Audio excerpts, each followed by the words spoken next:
നല്ല എളുപ്പത്തിൽ തയ്യാറാക്കാൻ പറ്റുന്ന ഒരു ചിക്കൻ തോരൻ്റെ റെസിപ്പിയാണ് കേട്ടോ ഇത്. അതിന് വേണ്ടി നമുക്ക് 1 സ്പൂൺ കാശ്മീരി മുളക് പൊടിയും 1 സ്പൂൺ നല്ല എരിവുള്ള മുളക് പൊടിയും കൂടി എടുക്കാം.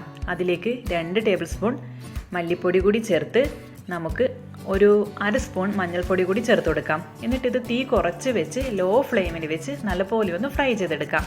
തീ കൂട്ടി വെച്ചാൽ നമ്മുടെ പൊടികളൊക്കെ പെട്ടെന്ന് കരിയും. അതുകൊണ്ട് ചെറിയ ചൂടിൽ വേണം നമ്മളിത് ഫ്രൈ ചെയ്തെടുക്കാൻ വേണ്ടിയിട്ട്.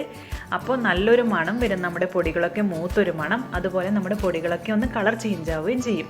എന്നിട്ട് ഇതേ പാത്രത്തിൽ തന്നെ വെച്ചാൽ വീണ്ടും പൊടികൾ ഒന്നുകൂടി ഒന്ന് കരിഞ്ഞു പോവും. അതുകൊണ്ട് അപ്പോൾ തന്നെ നമുക്ക് പാത്രത്തിൽ നിന്ന് മാറ്റി വെച്ചു കൊടുക്കാം. ഇത് ഞാൻ 1/2 കിലോ ചിക്കൻ നല്ലപോലെ കഴുകി വൃത്തിയാക്കി വെച്ചിരിക്കുന്ന ചിക്കനാണ്. അതിലേക്ക് നമ്മൾ നേരത്തെ തയ്യാറാക്കി വെച്ചിരിക്കുന്ന മസാല കൂടി ചേർത്ത് കൊടുക്കാം. പിന്നെ ഒരു 2 മീഡിയം വലിപ്പത്തിലുള്ള ഉള്ളി കൂടി ചേർത്ത് കൊടുക്കാം നമുക്കതിലേക്ക്. പിന്നെ ആവശ്യത്തിനുള്ള ഉപ്പ്, കുറച്ച് കറിവേപ്പില, കുറച്ച് പച്ചമുളക്, 1 സ്പൂൺ പൊടിയായി അരിഞ്ഞു വെച്ചിരിക്കുന്ന ഇഞ്ചി കൂടി നമുക്ക് ചേർത്ത് കൊടുക്കാം. എന്നിട്ട് നമ്മുടെ കൈ വെച്ച് തന്നെ ഇത് നല്ലപോലെ കുഴച്ചെടുക്കണം. നമ്മൾ കൈവച്ച് എന്തായാലും എല്ലാ സ്ഥലത്തും എത്തുന്ന പോലെ ആ ഉള്ളിൽ നിന്നുള്ള വെള്ളമൊക്കെ ഇറങ്ങി വരുന്ന പോലെ കൈ വെച്ചതിന് നല്ലപോലെ മിക്സ് ചെയ്ത് കൊടുക്കാം. എന്നിട്ട് നമുക്ക് ഇത് 1 മണിക്കൂർ മാറ്റി വെക്കാം. അതിനുശേഷമാണ് നമ്മൾ തോരൻ ഉണ്ടാക്കിയെടുക്കുന്നത്. ഇവിടെ ഒരു പാത്രം വെച്ചിട്ട് അത് ചൂടാവുമ്പോഴത്തേക്കും അതിലേക്ക് 2 ടേബിൾ സ്പൂൺ വെളിച്ചെണ്ണ ഒഴിച്ചു കൊടുക്കാം. എന്നിട്ട് നമ്മൾ നേരത്തെ തയ്യാറാക്കി വെച്ചിരിക്കില്ലേ ആ ചിക്കൻ്റെ കൂട്ടുകൂടി ഇതിലേക്ക് ചേർത്ത് കൊടുക്കാം. എന്നിട്ട് നമ്മൾ വെള്ളം ഒഴിക്കാനേ പാടില്ല. ചിക്കനിൽ നിന്നുള്ള വെള്ളം ഇറങ്ങി വരും. അതുകൂടാതെ സവാളയിൽ നിന്നുള്ള വെള്ളം കൂടി ഒന്ന് ഇറങ്ങി വരും. കുറച്ച് നേരം ഒന്ന് ചൂടാക്കുന്ന വരെ ഒന്ന് ഇളക്കി കൊടുക്കാം. അത് കഴിഞ്ഞിട്ട് മാത്രം നമ്മളത് മൂടി വെച്ച് വേവിച്ചെടുക്കാം. ചിക്കനിൽ നിന്നുള്ള വെള്ളമൊക്കെ ഇറങ്ങി നമ്മുടെ ചിക്കൻ നല്ല വേവ് വരും. നമ്മൾ എക്സ്ട്രാ വെള്ളമൊന്നും ആഡ് ചെയ്യേണ്ട ആവശ്യമില്ല.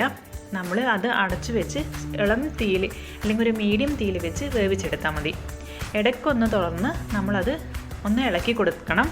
പിന്നെ ഇതിലേക്ക് നമ്മൾ ഒരു വലിയൊരു തക്കാളി കൂടി ആഡ് ചെയ്ത് കൊടുക്കുന്നുണ്ട്. എന്നിട്ട് വീണ്ടും നമുക്ക് അടച്ചു വെച്ച് വേവിച്ചു കൊടുക്കാം. ഇപ്പോൾ നമ്മൾ എല്ലാം കൂടി ഒന്ന് നല്ലപോലെ അടച്ചു വെച്ച് വേവിച്ചിട്ടുണ്ട്. നമുക്ക് ഇടയ്ക്കിടയ്ക്ക് ഒന്ന് തുറന്ന് ഇളക്കി കൊടുക്കണേ. ചിലപ്പോൾ അടി പിടിക്കാനൊക്കെ സാധ്യതയുണ്ട്. ഇത് നോൺ സ്റ്റിക്ക് പാത്രമല്ലല്ലോ, അതുകൊണ്ട് മാത്രമാണ് ഒന്ന് ഇടയ്ക്ക് ഒന്ന് തുറന്ന് ഇളക്കി കൊടുക്കണം. ഇപ്പം നമ്മുടെ ചിക്കനിൽ നിന്നുള്ള വെള്ളമൊക്കെ നല്ലപോലെ ഇറങ്ങി വന്നിട്ടുണ്ട്. ഈ വെള്ളത്തിൽ കിടന്ന് തന്നെ നമ്മുടെ ചിക്കൻ നല്ല പാകമാകുമ്പോൾ എന്നിട്ട് നമുക്ക് വീണ്ടും അടച്ചു വെച്ച് വേവിച്ചു കൊടുക്കാം.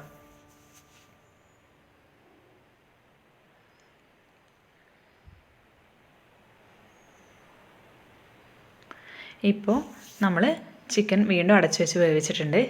ഇപ്പോൾ നമ്മൾ അതിലേക്ക് 1 സ്പൂൺ ചിക്കൻ മസാല അല്ലെങ്കിൽ ഇറച്ചി മസാല ഏതായാലും കുഴപ്പമില്ല, അത് ചേർത്ത് കൊടുക്കാം. പിന്നെ 1/2 സ്പൂൺ നല്ല കുരുമുളക് പൊടി കൂടി ചേർത്ത് കൊടുക്കാം. എന്നിട്ട് നമുക്ക് വീണ്ടും നല്ലപോലെ ഒന്ന് മിക്സ് ചെയ്ത് കൊടുക്കാം. ഇപ്പോൾ നമ്മുടെ ചിക്കനൊക്കെ നല്ലപോലെ ഒന്ന് ഡ്രൈ ആയി വന്നിട്ടുണ്ട്. ഈ സമയത്ത് നമുക്ക് കുറച്ച് തേങ്ങ അതിലേക്ക് ചേർത്ത് കൊടുക്കാം. തോരനാണല്ലോ ഉണ്ടാക്കുന്നത്, അതുകൊണ്ട് തേങ്ങ എന്തായാലും ചേർത്ത് കൊടുക്കണം. വേണമെങ്കിൽ നമുക്ക് നേരത്തെ നിർത്തിയ സ്റ്റേജിൽ വേണമെങ്കിൽ നമുക്കത് ഓഫ് ചെയ്തെടുക്കാം. തേങ്ങ ഒഴിവാക്കിയിട്ടും ചെയ്യാം. അതിൽ ഡ്രൈ ആക്കി എടുത്താൽ മതി. ഞാൻ ഇതിലേക്ക് തേങ്ങ ചേർത്ത് കൊടുത്തിട്ടുണ്ട്. പിന്നെ അതിലേക്കൊരു വറവും കൂടി ചെയ്ത് കൊടുക്കുന്നുണ്ട്. അതിന് വേണ്ടി കുറച്ച് വെളിച്ചെണ്ണ എടുത്ത് ചൂടാക്കിയതിലേക്കും കുറച്ച് കടുകിട്ട് പൊട്ടിച്ച് നമുക്ക് കറിവേപ്പില കൂടി ചേർത്ത് കൊടുക്കാം.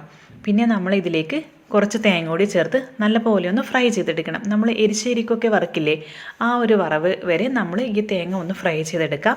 എന്നിട്ട് നമുക്ക് നമ്മുടെ ചിക്കൻ തോരനിലേക്ക് ചേർത്ത് കൊടുക്കാം. ഈ ഒരു പാകത്തിലാണ് നമ്മുടെ തേങ്ങ എടുക്കേണ്ടത്. അത് നമുക്ക് നമ്മുടെ തോരനിലേക്ക് ചേർത്ത് കൊടുക്കാം. ഈ തേങ്ങ വറവിടുമ്പോൾ നല്ല ടേസ്റ്റായിട്ടോ തോരൻ കഴിക്കാൻ വേണ്ടി. ഇങ്ങനെ ആരെങ്കിലും ട്രൈ ചെയ്തിട്ടില്ലെങ്കിൽ ഒന്ന് ട്രൈ ചെയ്ത് നോക്കണേ.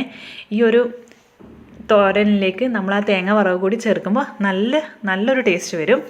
അപ്പോൾ നല്ല എളുപ്പത്തിൽ തയ്യാറാക്കാൻ പറ്റുന്ന ഒരു ചിക്കൻ തോരൻ്റെ റെസിപ്പിയാണ്.